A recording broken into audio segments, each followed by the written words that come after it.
So I heard the sad news over the week regarding Eric Guy, who passed away recently.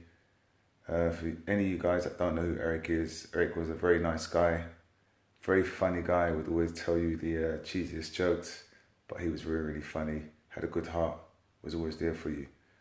Eric was also the one that would record your fights, whether it's at amateur shows or professional shows, and if you needed a copy of it, he was your guy to go to. Eric, you'll be sorely missed, and listen, rest in paradise, King. Look after yourself.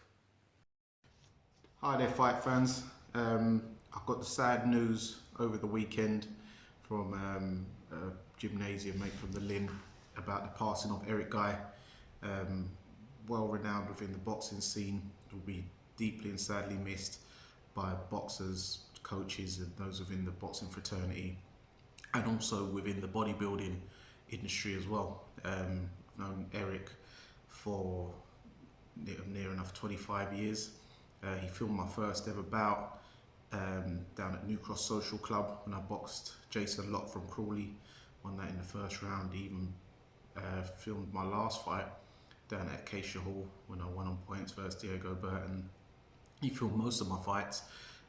Sometimes I didn't have the money on the day, so I could call him up a week or two later, even days later, and go around his, when he was living in Belvedere, and get the tapes. And he said, "Oh, you got any opponents coming up?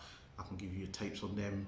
Already had a plethora of tournaments, club shows from spanning over 40 years, likes of David Hay, Prince Nassim, Nigel Benn, Wayne Alexander, Julius Francis, Danny Williams, you name them, up and down the country, he'd be there filming all the fights.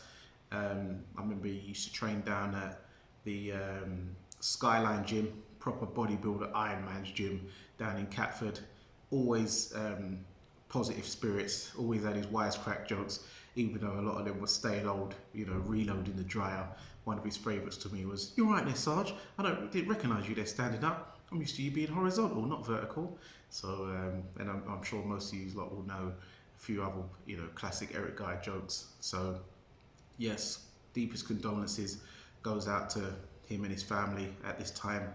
I remember I saw him last year at the Alexandra Palace up in North London for John Ryder versus Danny Jacobs. He was with David Walker. I know that things wasn't going as good as it once was for him, but he was still in good spirits with David Walker, enjoying the boxing up until the very end. Spoke to him on the phone. He even came on an Instagram live with myself, Ben Doughty and Tony Cox. I saw him in what area was it? Bexley Heath Shopping Centre a few years back as well. So always keep in contact with Eric. Always had good conversation and stuff with her on Facebook, Instagram, on the phone or in person. So yeah, very good guy. He had many stories, with Lennox Lewis, Nigel Benn, Frank Maloney, who used to do bodyguarding for him at one point. His days in the army, he used to talk about he boxed in the army. So yeah, sadly missed. So I can speak for the boxing fraternity in saying this: rest in peace, big guy, and you'll be deeply missed. And there you go, from Danny Sergeant Wright. Welcome, guys. It's another episode of the Neutral Corner. It's the master aficionado, Dani Glover with Lex, and today I'm joined by my guest, Paul Bowen. Welcome, guys. It's another episode of the Neutral.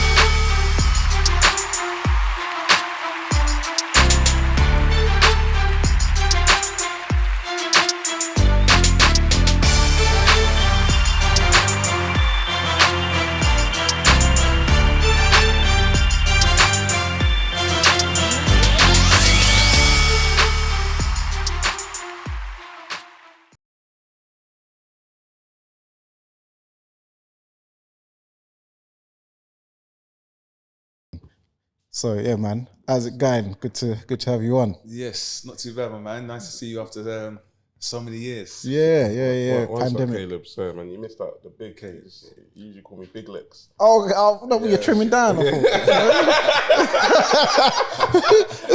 thought. Big Lex. Nah, I'm joking, but yeah, go on. Big L or whatever, you know, hip hop and that. But yeah, so good to have you on.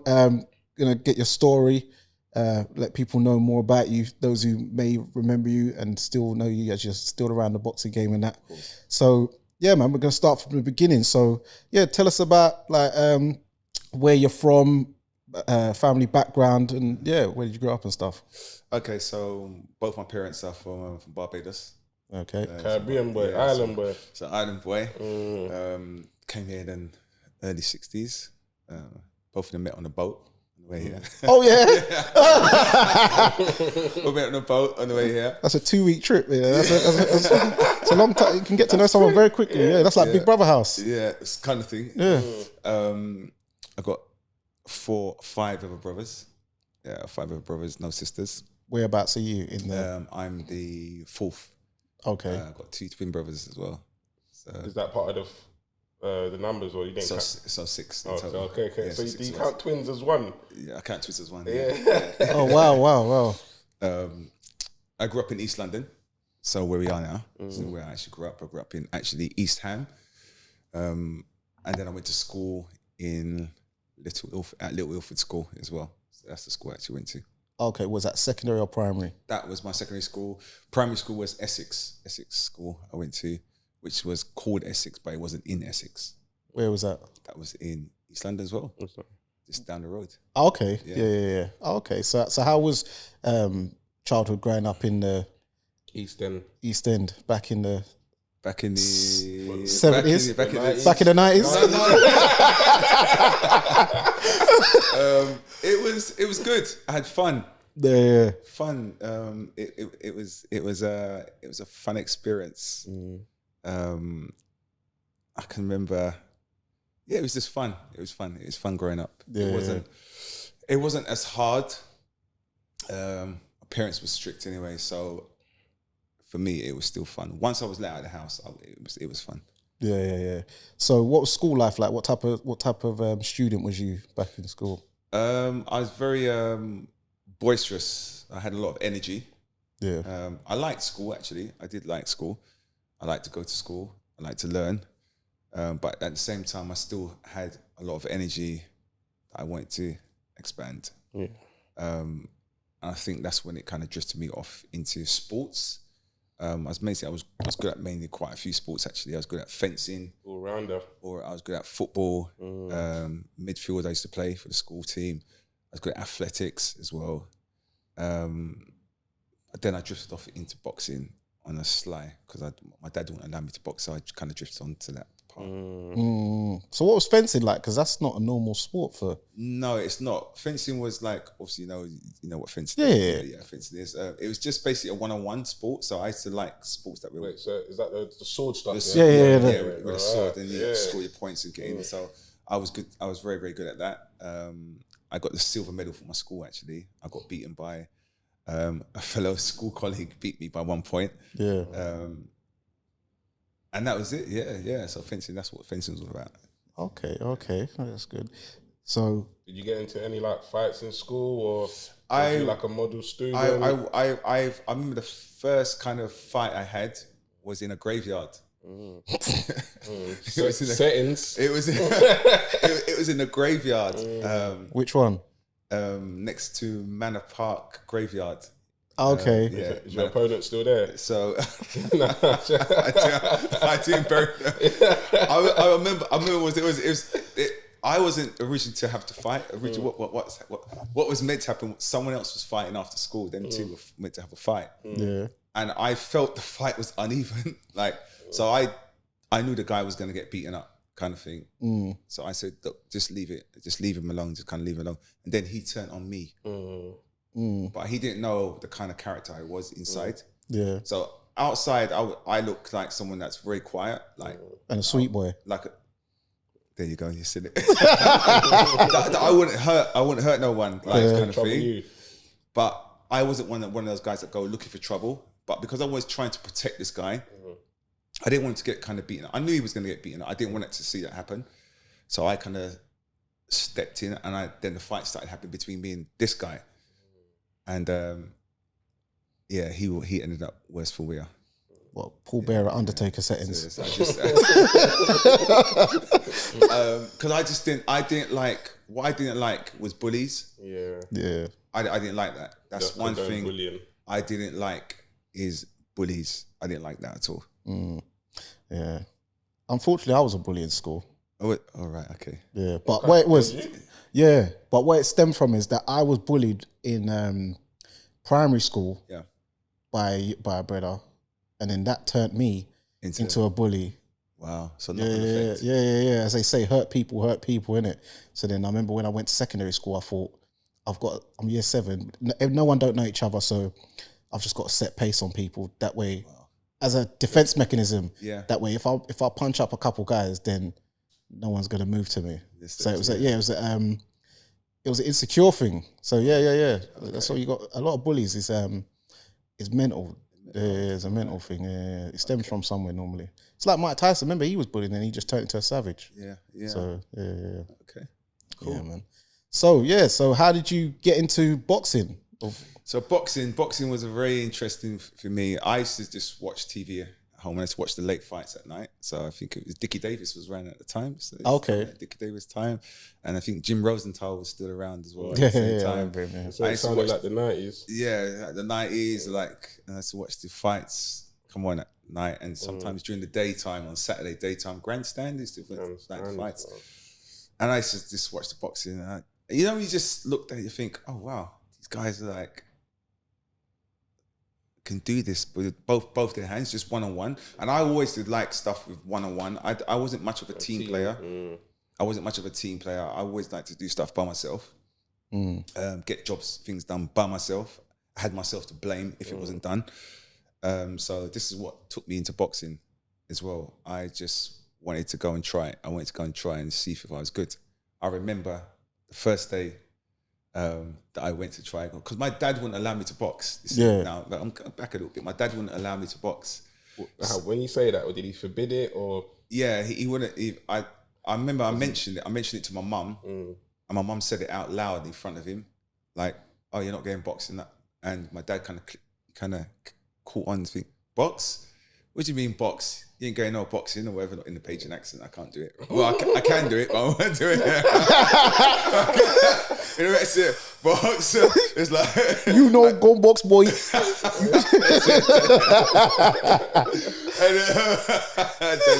Spot on. So then I used to tell my dad, even though I was into athletics at the same time, I used to have to go to athletics tournaments. Yeah. Not all the time though. Sometimes I didn't have to go. But to get out the house, to go to training. You say you went athletics? I was saying I was going to athletics, but I was going to the boxing club. So which club was this? I went to a club at the time called Little Eye Boxing Club. Don't know if you heard of it. Long time ago. It's no longer there now. Little Eye Boxing Club. That's where I started. I went in there about 11 years old. So I went down, went into the club, just spoke to the guy. I remember it so clearly. I spoke to the guy. I said, I want to start boxing. He goes, have you ever boxed before, lad? I said, no, I haven't. Okay, come back on junior nights, because this is seniors nights. Come back and we see what you're like. And bring your subs. Yeah, and bring your subs. It cost, I think it was 75p. Okay. Back then, 75p. Bring your subs, 75 pence. I remember I came back. And I remember I wanted gloves as well, so I wanted to get some gloves. So I remember I went to this sports shop on High Street North, and they used to have gloves in the window, just like kind of boxing gloves. And I stole a pair of boxing gloves them from the window. Yeah. And I took them.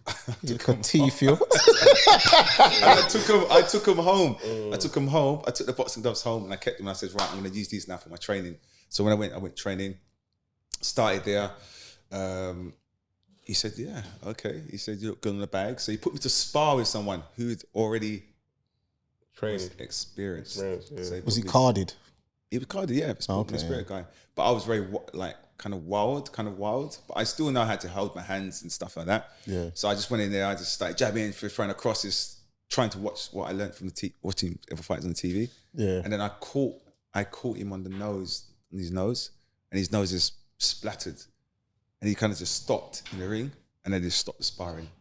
Yeah. And then he said, "Okay, that's it. Stop." And he was like, "Oh wow, my nose is bleeding." That experienced guy was like, like that's the first thing to happen to me before. Like, he's never had a bleeding nose. Yeah. He was like kind of shocked. Yeah. This guy shouldn't be doing this to me. This little inexperienced person shouldn't be doing this to me. Yeah. And then when I went away from that spar, I said, right, boxing's for me. Yeah. And I never looked back then. Yeah. So how long did it take you before you got carded and had your first bout? Because because my dad then found out. So he stopped. Can you run us through that? How did he find that? He found the gloves in the house. I was thinking that. How did you brought them home? He found the gloves in the house. Yeah. Yeah, he found the gloves in the house. So stopped. So when I got to 18, so I missed out from 12 all the way up to 17, 18. So I went back in as a senior straight away. Oh. Yeah. So I missed out all junior and stuff. Yeah, so I didn't box as a junior at all. I boxed as a senior. So I was fighting men. Yeah. So I then started coming in as men. Fighting men from 18. And then I went to West Ham Boxing Club then. Okay, so he was a trainer at that time back then. So his trainer at that time was a guy called Dave Woodward. Okay. At the same time, there was Gary Delaney, myself, Stevie Roberts, and there was a couple of others. Kevin Mitchell was there, but he was a junior at the time. And there was a few others more as well. Yeah. Okay, so then you had how many amateur bouts did you have? So I had 20 amateur fights. Yep. I lost one amateur fight on points. I won the federations. Yeah, I won that. NABCs. Yeah. I won at the time there's something called the PLAs. I won that at middleweight championships. I think Danny Williams won it the same year as me. And who else? Danny Watts. Remember Danny Watts? Yeah, I remember. He won it at super heavyweight. Spencer Fearon won that as well. Spencer won it at I think welterweight or light middle. I think he won it at light 71 71 kg. Yeah. Okay. So then, what was the ultimate thing that in your head where you said, "Yeah, I want to turn over"? What was the reasoning behind it? To make money. Yeah. That's it. That was to make money. At 20 years old, I decided I wanted to turn professional early rather than later. But I ended up turning at 24, I think, or 20, so a bit later. And I wanted to just come out there to actually physically earn money and to become a champion as well at the end of it, just to see where it would take me. And yeah, that was it. Okay. So what your first bout turning over? Explain the transition from the amateurs to the pro. Tell us what you experienced and the differences between the two. So the difference, I can go back a bit to amateur actually. So having my first amateur fight, I remember my first amateur fight was a lot of adrenaline. And I was, you train, you go around the amateur coaches to teach you the basics and stuff like that. And I just wanted to put that into practice. I remember my first fight went points and I won it outright. Just basically this punching every second. I didn't give them a space to breathe. Yeah. I just thought every second counts, every punch counts. I was like that kind of fighter. Volume puncher. Volume. But fit guy. Yeah. Just every second counts, punch. I wouldn't give you a space to break. I wouldn't give you a chance to set your rhythm and stuff like that. That's what I was kind of about. But then into the pros, you have to realize that you need to slow down and control the aggression, because I was aggressive kind of fighter. I would come forward and slip, come forward, throwing big bombs and etc. But doing it with finesse at the end of the day, not rushing. Yeah. But I remember my first pro fight was at York Hall, and I boxed a guy called Lee Bird. I knocked him out in the second round, round 2. I hit him with a right hook. He was coming towards me, and the punch was so loud that it made like a clapping noise. So as literally like a clap. When it landed, clap, and he spun around and he fell down in the middle of the ring. Oh, wow. Around first. Yeah. 360. That was like that was my first pro fight, Lee Bird. Okay. Yeah. So I see you you say after you went 7-0 and then you fought for the Southern area against Enzo Giordano. Yeah. Yes. So this was an interesting one. So Enzo Giordano, I had sparred him at Islington Boxing Club, I think a year or two before. At Islington Boxing, I sparred him. And when I sparred him, we were sparring together, and I perforated his eardrum. So the sparring had to stop. And then when this is so funny. It's this really weird. Then I was nominated to fight for the Southern area, and then they said it'd be nominated as well. Be Enzo Giordano. He'd be up against fighting. So he went to Perth Bids, obviously, and he's with the Peacock Gym at the time. He was trained by Tony Bowers and Jack Bowers. Okay, Tony. Yeah. Oh, Old school. Yeah, so that's who Enzo was trained. Those were his trainers. yeah. So Tony's Martin's brother, isn't it? that's right. Yeah. Martin Bowers' brother. Yeah. Martin Bowers, Tony Bowers, and Jackie Bowers, all three of them. Yeah. And this was an interesting one. So very interesting fight. Loads of banter before the fight as well. Yeah. He wanted to bring 2 Rottweilers into the ring to scare me. Yeah. Yeah, but the British boxer ball control said no, that wasn't the case. He was going to actually bring 2 Rottweilers, let them stare in the ring and let them stare across the. It's weird, yeah, to scare me. But that kind of thing doesn't really fear me because at the end of the day, the only person I'm fighting is you. Yeah. They got to leave the ring. Yeah, you can't. But I knew he was very tough. I knew that was tough. Yeah. To the point is where I broke my knuckle, my index knuckle. I've got the scar here today, and on his head. Yeah. So I broke my knuckle in half. In half, I had to have an operation straight after the fight to fuse the knuckle back together. Yeah, because he'd only lost to David Starry And previously. I was going to fight David Starry. Yeah, good fighter, David. Yeah. Yeah, I was going to fight him after Enzo. Okay. I was meant to fight Neil Linford for Eliminator because David Starry had the British title then, and I was going to fight the winner out of me and Neil Linford would have fought David Starry. And I would have loved to fight David Starry. Yeah. No, that would have been a sick fight. I would love to fight David Starry. Yeah. So how would you say that performance went for you? Against Enzo? Yeah. First time going past 6 rounds.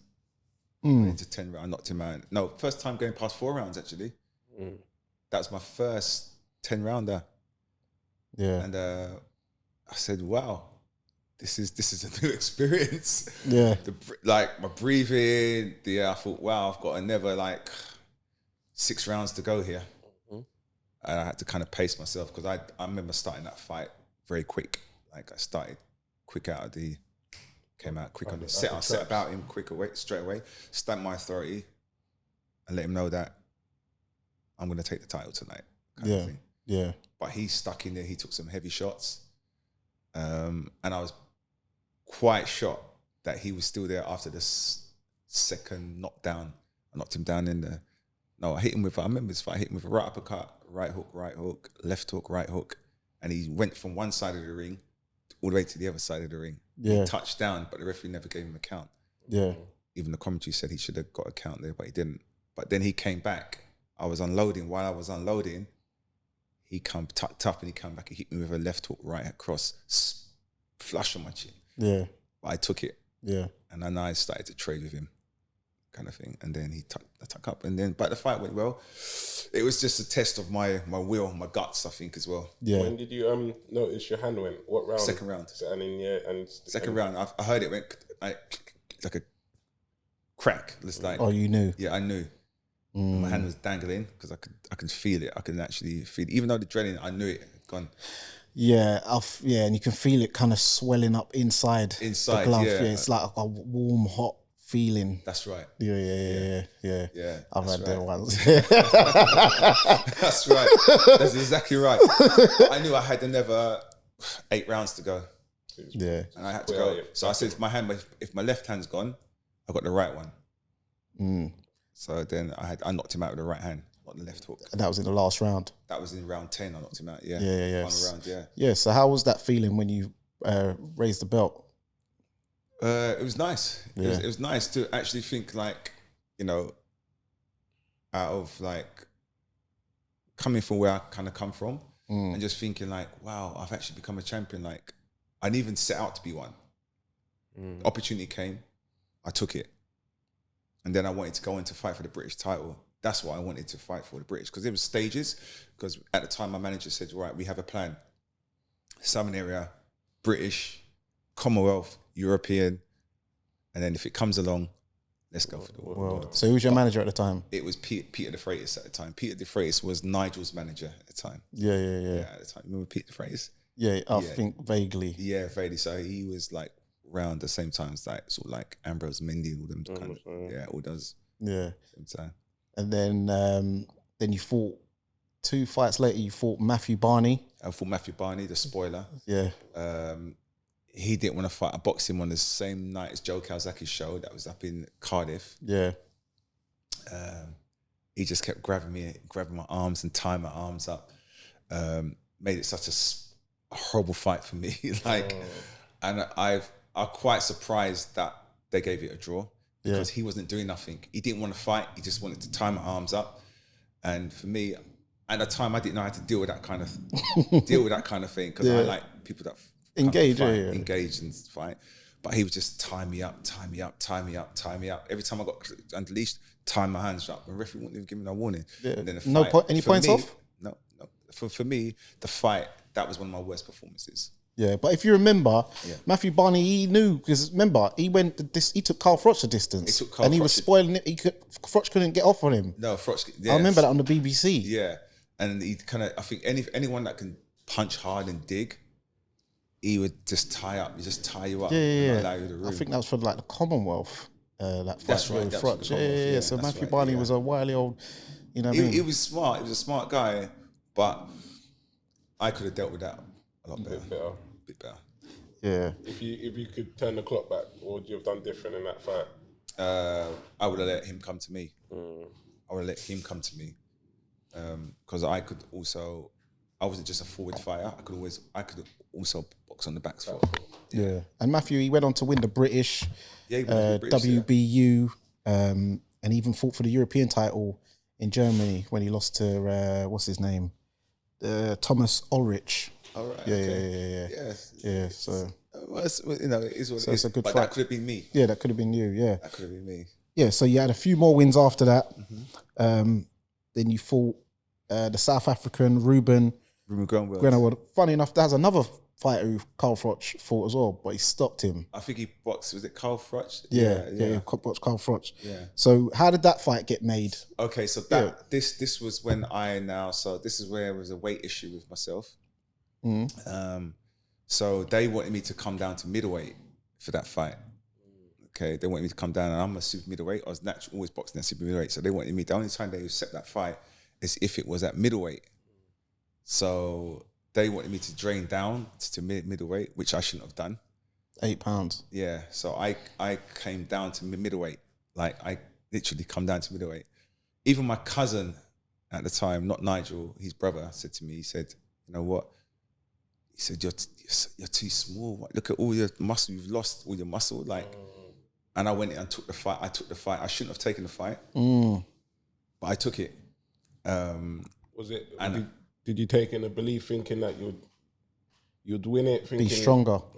No, I took it for the fact is at the time, my cousin Nigel was training me. At the time, he was training me at the time, and he was kind of dealing with my kind of like. Affairs kind of thing, because I had split with Peter Freitas, and split with who was at the time. I think I was with Colin McMillan, was also advising me at the time. Okay, so I had kind of went with my cousin, if you know what I mean. I kind of thought blood is sticking in the water kind of thing. Yeah. So I went there, and then Nigel was kind of doing my affairs, and he kind of made that match kind of thing. But they said they only take it at middleweight. And I was like, I'm a super middleweight. And I still went in. I knew within my head and heads, I shouldn't have done it. Yeah. But I done it because of various reasons. Reasons.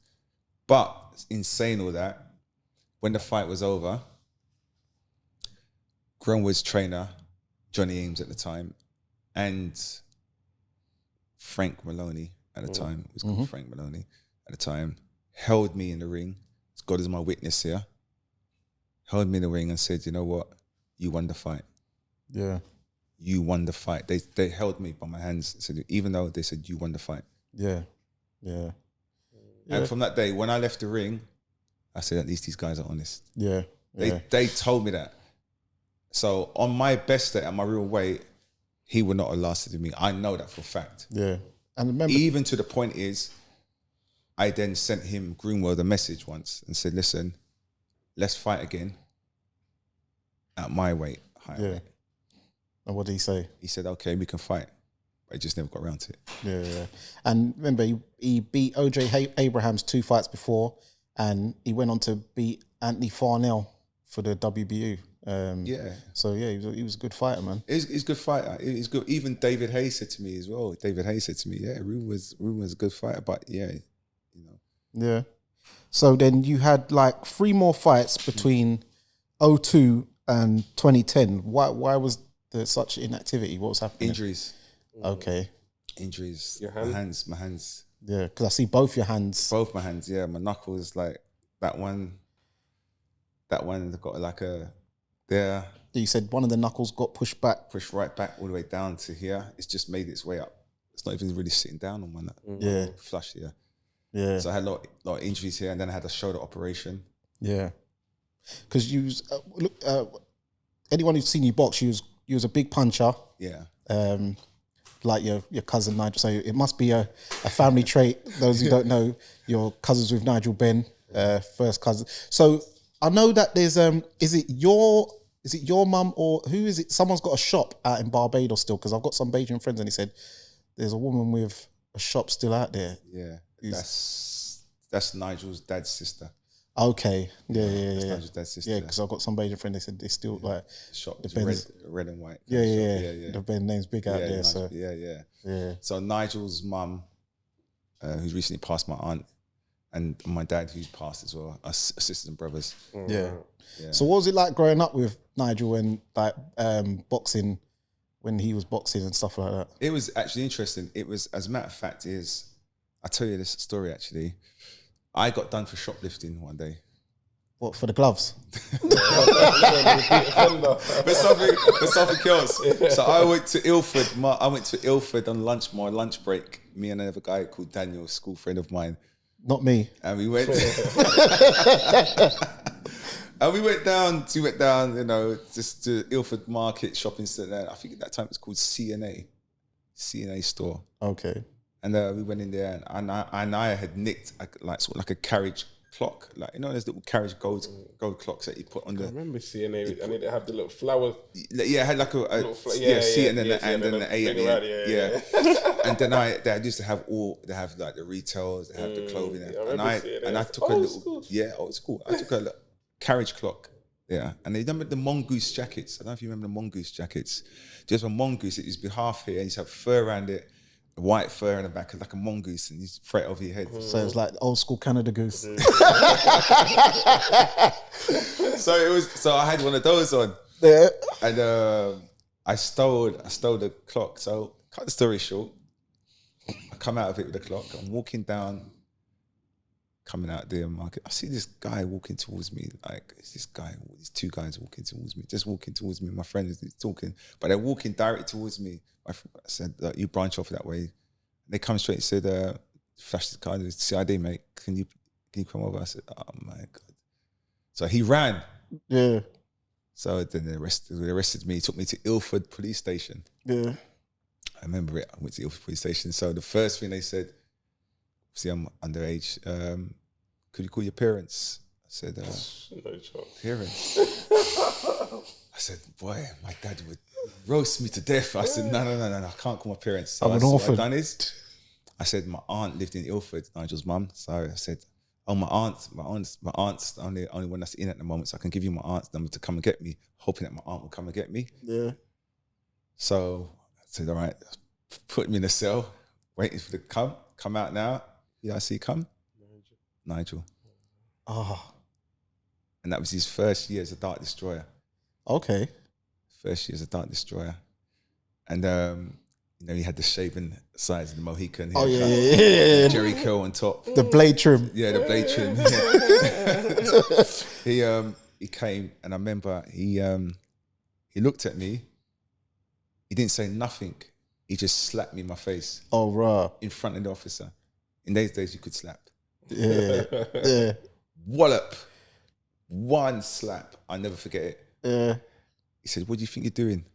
That's what he said. He said, what do you think you're doing? And he had to sign something to release to get me to say he can take me. Yeah.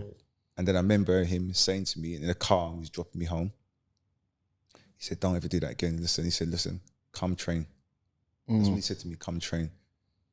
So he said, you know, I train the central pub on top of the pub, come there. So I used to go there Wednesday and Friday, and I used to train alongside him all the time. Yeah. All the time I used to train alongside him. Yeah. How old was you at that time, sir? I was 15 at the time. I was 15, yeah. And how old would you say Nigel was?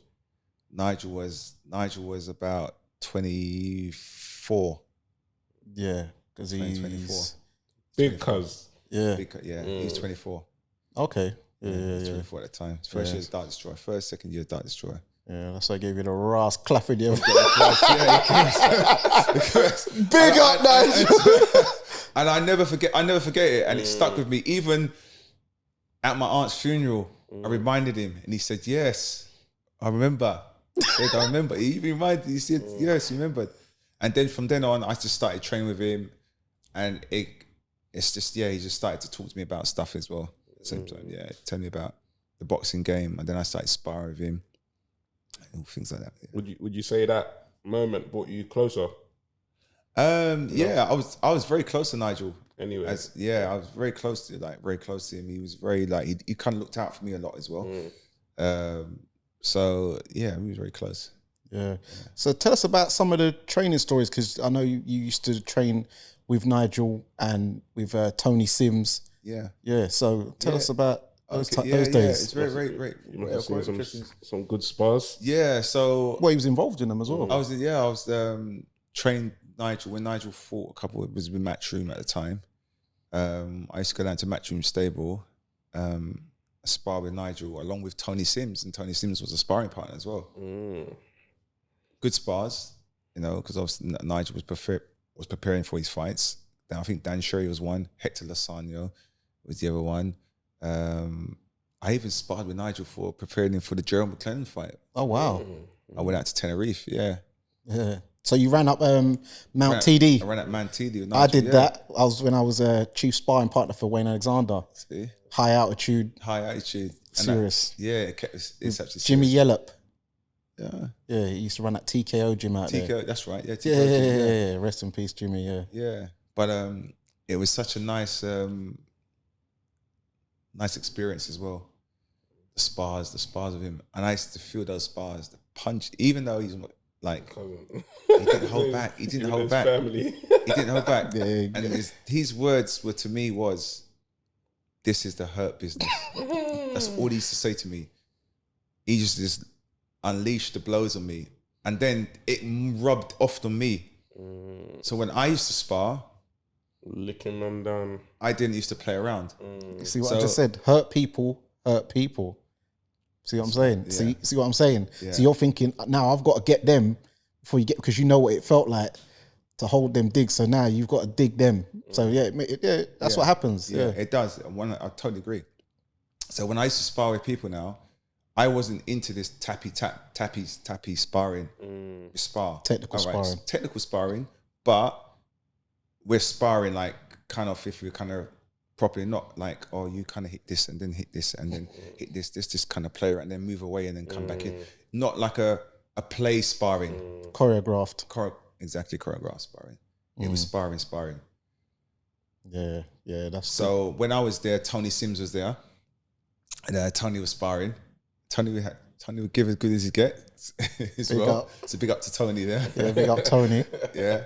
And then Tony, funny enough, Tony ended up training me for my fight on the for his first trainer's debut when I boxed on the undercard for Prince Nassim, on the undercard of Prince Nassim Hamid against Tom Boom Boom Johnson. That was Tony's first baptism into a corner. And he was training me for that fight. Yeah, and that would have been 1998. Yeah, you thought it was 93, but I had to remind you it was 1998, the Master Aficionado, when Prince Nassim knocked out Tom Boom Boom Johnson for the IBF unification title, WBO IBF featherweight title, 1998, right uppercut in the 8th round. Right. Yeah. Yeah. And I remember watching you because you was chief support. That's it. I was chief Yeah, support. I was a kid then. Yeah. So, yeah, I've been in those big arenas as well. Big fights. And what a lot of people don't know, because you're a humble man, is that you was actually Tony Sims' first champion. That's right. Tony Sims' first champion. Yeah. Southern Area champion. Yeah, Southern Area champ. So I was very unfortunate due to injuries that I never, because I feel personally that I underachieved. I could have gone on. I know I could have gone on to win the Commonwealth. First of all, just forget the Commonwealth, to win the British. I know I would have gone on to win that without 100%. Yeah. Then I would have won the Commonwealth, and then I would have won the European, and then World. Got some serious hombres up there, so but I knew I would have won for British stage because I knew I was capable of beating any kind of British level fighter at super middleweight. Who was around at that time? You had David Starry, Neil Linford, Tony, Oki? Tony from Liverpool. Oh my God, the Bald Head. Yes. Oh, you know who he is. Yeah, I know. You know who he is. Yeah. Had him. You had who else? Oh God, I can't remember half the names. But it was the main ones was David Starry, Neil Linford, and Tony. The guy called Tony. Yeah, and even Matthew Barney. And Matthew Barney. Yeah. But yeah, you would. But him, I would have wiped. Yeah. Find a rematch. In the rematch, you'd have. Yeah, because that's what you had to deal with is the spoiling, and then you would have. Yeah, you could have dealt with that in a rematch. So, yeah, man. So, what is it? So, what is it you're doing now? Then I see that you're training at these fancy gyms with these special effect lights. Special effect light. So what it is? So after boxing, I wanted to stay in boxing. So I went to become a pro trainer. Okay. So I got my pro license. Yep. Started with Mikhail Lowell.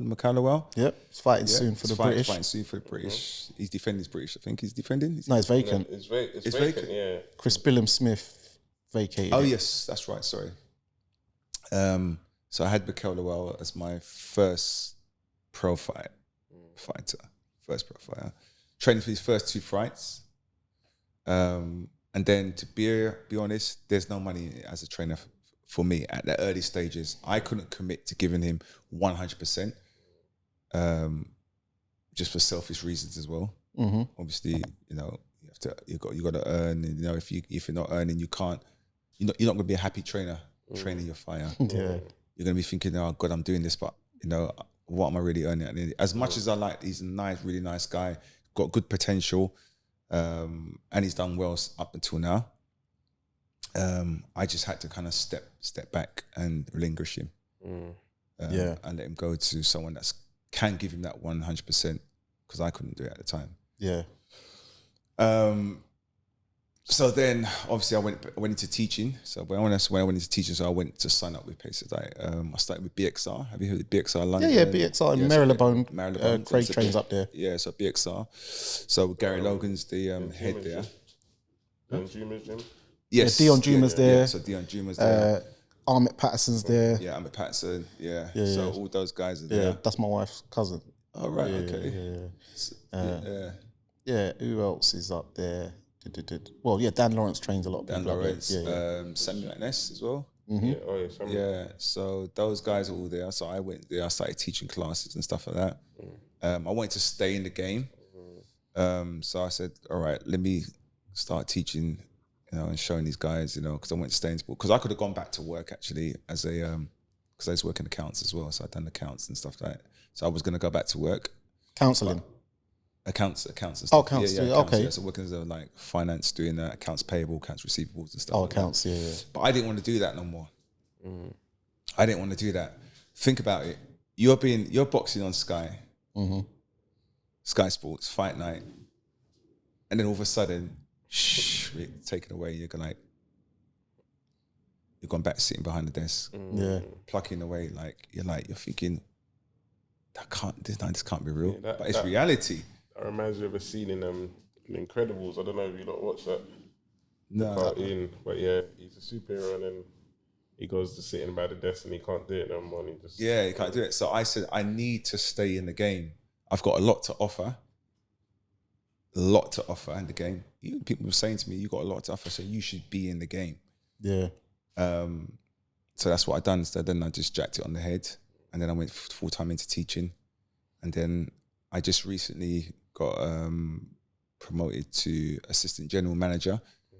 So now I'm more on the management side of stuff. At BXR? No, not BXR. With another company called One Rebel. Okay. So One Rebel UK is who I'm with now. Where they're based? They're based. They got 11 branches. Oh right. So, but I'm based in Oxford Circus and Holborn. So I manage the Oxford Circus branch and the Holborn branch. So I've got teams and staff that I look after and stuff like that. A bit like the right hand man here. Limited. Right hand man. So yeah, tell us about that Class Pass award you won a few years back. Yeah, so Class Pass award went. I mean that was another big achievement. So to add to the accolades of winning the Southern Era as a professional boxer. So when I went into teaching, there's so many good trainers and instructors around in London. It's really good. There's loads of them are good, and I was up against them. I was nominated, and that all comes to the people that will vote are the public. So they go to these person's classes and say, right, okay, that trainer was good. Oh yeah, that trainer may not be good. And then they throw it all into a hat, and then at the end of the poll, it picks up most votes. And, I came out on top again. Yeah. Yeah. And after my boxing career is over, that's because my boxing career is over now. I don't look at myself as a boxer. Yeah. I'm a former boxer. Next chapter of your life. Next chapter of my life. So I don't. Whereas fighters today that have gone past it still class themselves as boxers. You're a former boxer. Yeah. And that's what I said. That's it. That's done. Now it's this. And then when I won that award, the Class Pass award, it was like another achievement. So I got a nice little prize for that as well. So that was all good. And now out of that, I've become an assistant general manager for One Rebel. So the only way is up, really. So tell us about your Rumble 2.0 class. What's that all about? Okay, so Rumble 2.0 class is a mixture of bag work and bench work and dumbbells. So we have rounds, 3-minute warm up, 7 twice, 3 and 4 times, and then a 3-minute finisher in the bag. So it consists of bag work, and then drills, bags, and then all floor work with dumbbells like clean and press, squats. Have you been David Lloyd? They've got like a similar class. I think it's called Blaze. Oh right, okay. I've heard of it actually. You heard it, I've been to that class. So they got the treadmill, and they got a bag, and they got a station for all the weights for the weights. Yeah. Yeah. So it's sort of like a similar, but we've just got benches and dumbbells and bags. So we've got 20 bags on one side and 20 benches on the other side. Yeah, that sounds like a class up affair. It's a nice, intense class. It's fun, challenging, and also you can learn within the class as well. We don't just bring people in to just have a sweat. It's get that workout in. We want you to take away something from the session as well. Yeah. So also, as a former fighter, and a man who's been a trainer, what would be the advice you would say to young guys coming up, and what do you think the difference is from these days compared to back when you was fighting and stuff? I would say my advice is don't run before you can walk. Everyone wants to make money. Yeah. And I feel you see it happening now with YouTubes and stuff like that. Don't get me wrong, they have to do their thing. But too much media's got them chasing the wrong dreams. And you need to learn, you need to take a step back and really learn your trade first before thinking you can do this and do that. Learn your trade before taking that big leap. That's what I would say to young up and coming fighters that want to get into this business as well as a sport. It's a business. Today is a business. Yeah. Would you would you at any point come back into training I would love to. I mean, now, would you say at a point now, because you said when you was training a while, you wasn't the point where you can give him your all, but right now, if someone came along and said, mate, Caleb, please, man. I would give. I would give, because like now things have changed on my side. I'm okay, if you know what I mean. Mm-hmm. So I can give. I'm actually not looking, but I know if that person will come. I know that. And for me to train someone in the pros, I know it will come. I'm happy to as well to assist with other trainers like now that are out there, like assist them, like help out and stuff like that. I'm more than willing to help out. So trainers out there that need an assistance, that's someone that's done the sport, not someone that hasn't done the sport. Because there's at the moment, you know, you're seeing a lot of trainers that haven't really done the sport are trainers. Yeah. And this sport's about feeling, as we spoke about earlier. Yeah, it's like with John Ryder and Tony Sims. With John Ryder, Tony Sims. So when John Ryder must have came back to the corner and said, look, my nose is broke, I can't. Tony Sims with experts, because he's boxed himself. Yeah. So this is what I would like to give back to fighters. Yeah. Yeah. So yeah, moving on to your last question with like regarding your nephew, even though he's technically a cousin, but he's your nephew. He's my nephew, yeah. Yes. You're a big man for him. So yeah. So yeah, see Connor. Recently Conor Benn, he said that I'm talking like the camera's not rolling. Yeah, so Conor Benn recently, he's been saying that he wants to, fight back in Britain. He regrets saying that he doesn't mind like never boxing in Britain again or whatever. I see that he was getting a lot of love at the AJ fight, even last night at in Guadalajara. So what's your thoughts on Conor and what he should do with his career and the whole fiasco? He just needs to do what he has to do. And when I say that, I mean he just needs to train, which he does. He trains really hard. And just take each day as it comes. Yeah. You're gonna have those and them. And just do what you have to do. Yeah. So have you been talking to him, guiding him and giving him advice? I spoke to him at my aunt's funeral very briefly, but obviously it wasn't the right time, but we spoke very briefly. But he lives all the way in Essex, like deep hearts of Essex. Yeah. So I haven't really spoken to him since kind of then, but we will always kind of catch up. Yeah. Kind of catch up. But he trains hard. I think he will win a world title without a doubt, without a shadow of a doubt.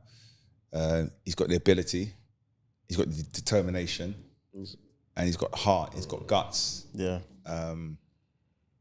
And there's not many around like him now.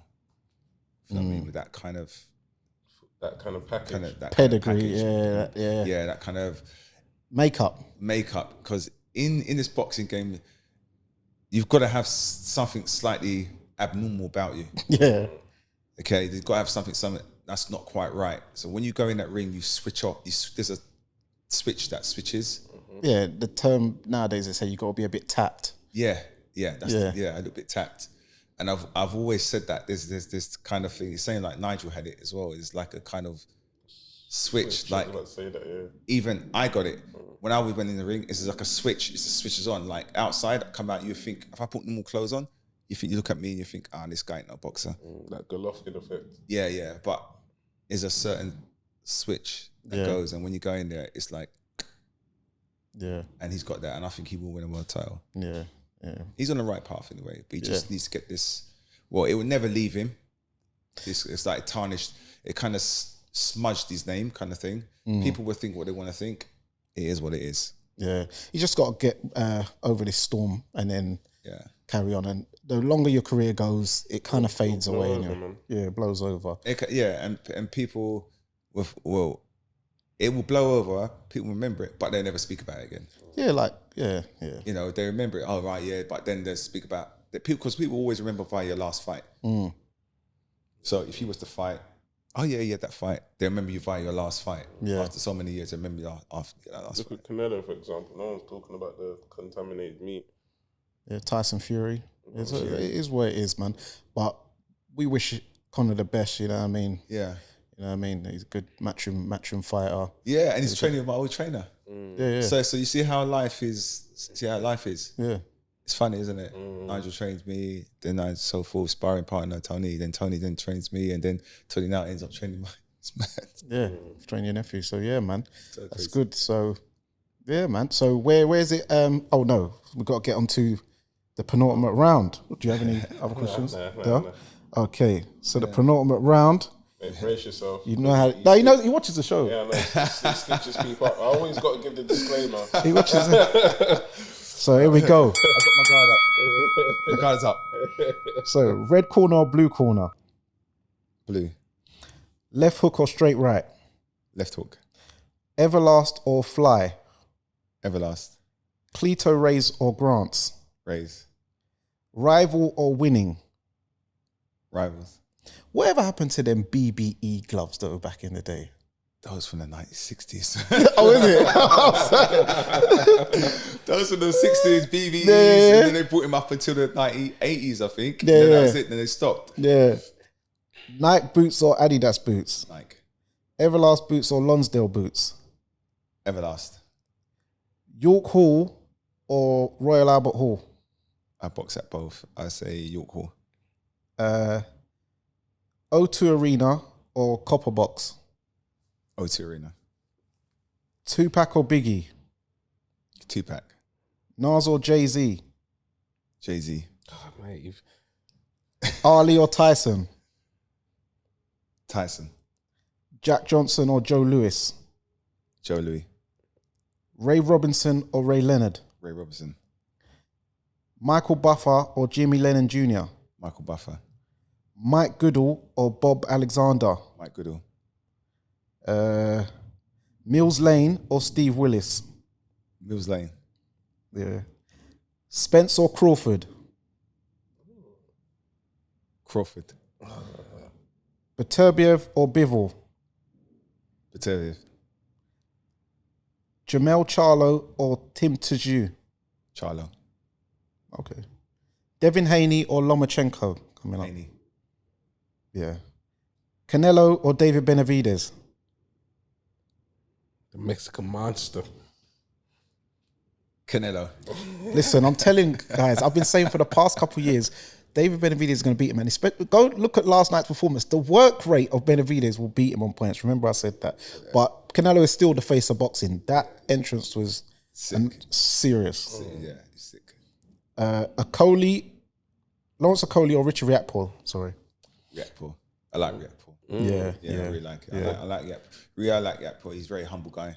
Yeah. Okay, but forget what skill we're talking in the ring. Who? He's just a more all rounder. He's more of a fighter. He's more of a fighter. Yeah, no, but he's more of a fighter. And that's what I've been saying. Yeah, but he's got more skill. He's all round. His ring generalship is good.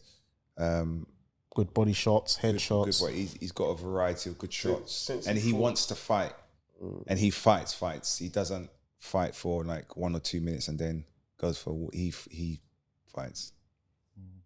Because who's the guy Riakporhe fought when he was Glowacki? No, he's the one he was struggling against, and luckily he got that punch from the gods and he swelled up his face.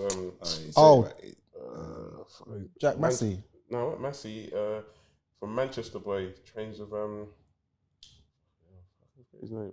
You know what I'm talking about. Yeah, I know who you're talking about. Yeah. Since that fight, Riakporhe went back to the drawing board and he started learning his craft, and you can see every fight he's getting better and better. 100%. I definitely agree. And then because the gap was, I would say Cody was better than Riakporhe, but now the gap is just closed. Yeah. I'm looking forward to that. Fury versus Usyk. Fury. I got Usyk. AJ versus Wilder.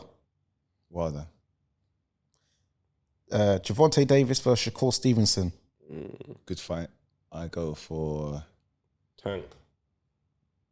I go for Tank. BMW or Mercedes? Beamer. Beamer. Even now driving Mercedes, I'm a BMW guy. Audi or Lexus? Audi. Yeah, I know why. I was like, yo, Audi outside. Yeah. Is this C8? Yeah, now he's ready to become a trainer. Oh man. Rolls Royce or Bentley? Bentley. That's your next one, yeah? God willing. Sweet boy. Dark skin or light skin? Light skin. Okay, you see, you're the second person to keep it a real, you know. Only you and Tyler Denny said that. Enough man, they love it, but they try to be PC. But you know that's a touchy subject, though. Yeah, I know. Just be honest. Slimline or curvy thick? Curvy. Okay, yeah. Are we talking about men, women? Women. All right, just wait. You didn't say it's a new era. You trying to flag? Natural or surgery? Natural. Come on. Natural. For music, garage or house? Garage. Drum and bass or jungle? Jungle. R&B or slow jams? R&B. Dance hall or Afro beats? Afrobeats. Reggae or revival? Reggae. Soca or calypso? Fish cakes or saltfish fritters? Fish cakes.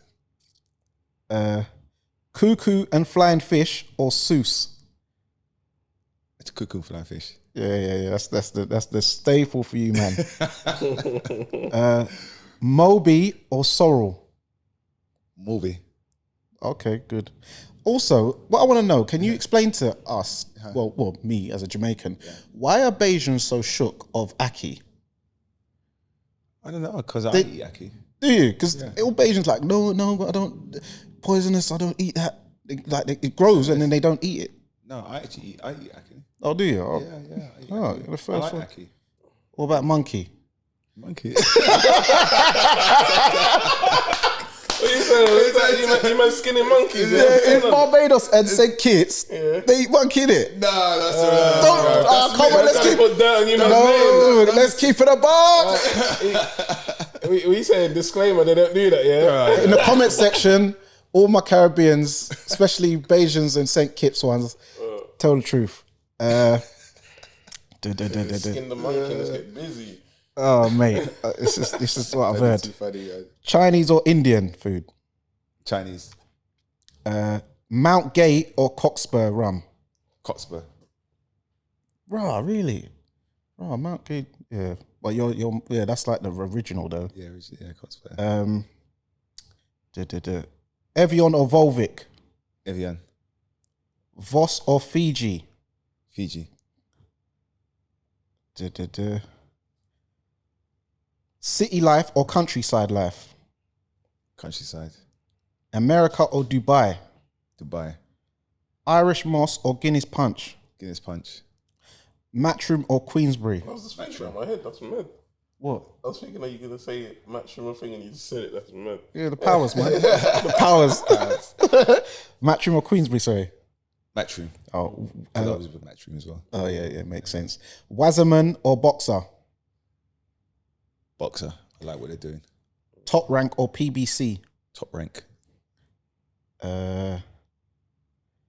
London or Bridgetown? That was your last question. Bridgetown. Come on, rate that. So yes, that's the end of the penultimate round. So yeah, man. Anything? Yeah, let the people know where they can find you on socials and what services you provide and stuff like that. Cool. All right, so you can find me at Crucial Boxing, Caleb Crucial Boxing on Instagram. Yep. I'm teach at Oxford Circus, One Rebel on Zone 1. Zone 1. Yeah, Zone 1. Yeah, Zone travel 1. card already, people. Zone 1. I teach on a Thursday evenings, 5:30, 6:30, 7:30, and on a Wednesday evenings at Broadgate, Liverpool Street, on 6:30 and 7:30. All other times, I'm a manager, managing staff, so I teach very little, and all the rest is I just kind of manage. Oh, so it's like them classes, just like, basically gracing people with your presence, you know. It's Chris. Yeah. That's what it's about, yeah. So that's on Instagram. Also, yeah, that's what I wanted to know, because it's always confused me. You're Caleb Bowen, but then you're in boxing. I know you're Paul Bowen. So what's the story behind the two names? When I was so they're all my names, all my names, birth names, success on certificate, everything. Okay. So when I was working, because when I was boxing, I was working. So I was working for a company, and I didn't want them to know I was boxing. Well, So I had to use. I thought you could say they want to know I'm black.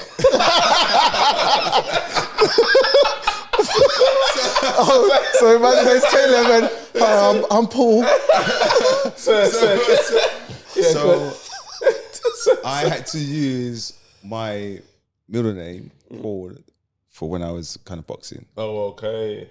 Okay. So there was a story you told me. Yeah, until I was spotted by one staff member, because he's a big boxing fan, and he used to watch boxing fight night on Sky Sports. He said, I saw a guy that looks just like you. And that time I had my hair cut low, so I used to fight with a skiffle. And he said, just like you, like I'm straight. I'm sure you have a brother. He had the same surname as well. So I said, and then I gave him a look, and he went, "It's you, isn't it?" He said, "It's you. You're a boxer. You're a boxer." Like, he got really excited. You're a boxer. You're a boxer. I said, "Yeah," but I said, "Don't tell no one, like inside the business, like because when you start a new job, they normally ask you, have you got any other income or ever job that may affect your job now that you're doing?" Yeah. Obviously, when I got the job, I said no, and other stuff, but I do. So that's why I went under Paul. Okay. And Caleb, everyone knows me as Caleb. Yeah, it's a good time that you did that, because nowadays you'd have never got away with that. That's what I'm saying. So if I wouldn't have got away these days. Yeah, social media. So that's the reason why. So yep, guys, it's Caleb Paul Bowen. Okay, so it's all real. Yeah, so it's all legit. Yeah, because I know a couple of fighters back in your time. They was boxing and they used to sign on. Yeah, and one of them got caught in a job centre and they said, "Did I see you fight on Saturday?" Man was scratching on. I won't make them up. When I get them on, I'll let them tell that story. But yeah, man. But nah, loved catching up with you, man. Yeah, thanks so much for having me on. Yeah, man. And, really nice to catch up with you after so long. Yeah, man. And we definitely got to stay in touch. And yeah, you said that, I remember, so putting it out there, I remember you said you want to get in contact with Donnell Smith, Boxer Don, the trainer. So Lex can facilitate that, because Lex is good friends with him. They do corners together. I do Cutman. No, okay, perfect. Yeah. So I'll add you on Instagram and stuff and talking to DMs and So you where did you say you are now? In Hackney, right? I'm in East London. East London. Link up, man. Definitely. Yeah. Come to one of your classes. Yeah. Come down. Put you on the list and get down. Come down. You enjoy it. Yeah, I need to lose a bit more too. Me too. Summer's coming, man. Summer's here. Come on, baggy. We get you both in, man. Come down on me. Yeah. Oh, love, man. Love. Thank you, man. Yeah. I just can't come down on me. Come and have a session. Yeah. I'm holding you both to it now. No. I was just about to say that. There's witnesses here. No. He's a man of his word. I'm a man of my word. If I say I'm going to do something, I'm going to do it. Yeah, East End, man. If I don't do it, there's a reason why I don't do it. Yeah, I love that. I like to stick to my word. Yeah. No, I love for that, man. There's too many bluffers out there. Yeah. No, I love for that, man. So yeah, guys, that's another episode wrapped up of the Neutral Corner. It's Dani Glover and Big Lex. Today we had my special guest, Caleb Paul Bowen. And remember, guys, persistence beats resistance. You know where it is.